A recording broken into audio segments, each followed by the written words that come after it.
È il primo passo verso il ritorno graduale alla normalità. Da oggi stop all'obbligo delle mascherine all'aperto. La quarta ondata del virus sta progressivamente rallentando la sua corsa. I dati dei contagi sono in calo.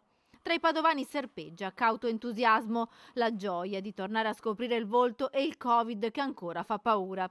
Sì, la porto perché io sono uscita senza, però appena uscita ho trovato un sacco di persone con le mascherine, mi sono sentita un po' in imbarazzo, dico beh la metto anch'io per i primi giorni, poi alla volta la toglierò.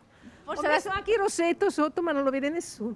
L'ho abbassata perché quando si deve entrare in qualsiasi negozio bisogna rimetterla al posto e poi quando si incontra qualcuno che ci si ferma, aspetta un attimo, ecco così va bene, ci si ferma un attimo a chiacchierare e bisogna almeno tirarla su. Ecco. Ormai siamo abituati alla vedi. mascherina, infatti quando avviciniamo qualcuno ce la mettiamo.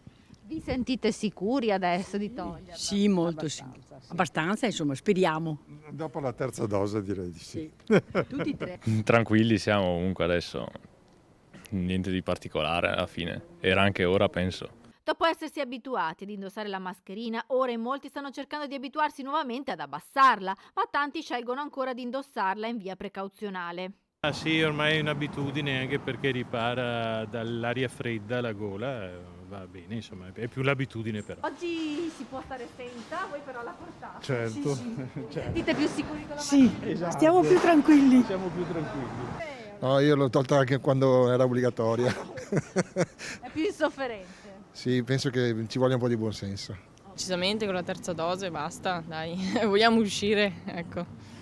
Ovviamente la mascherina va sempre tenuta a portata di mano, in tasca o in borsa, pronti a metterla in caso di assembramenti o per entrare nei negozi, nei locali o negli uffici.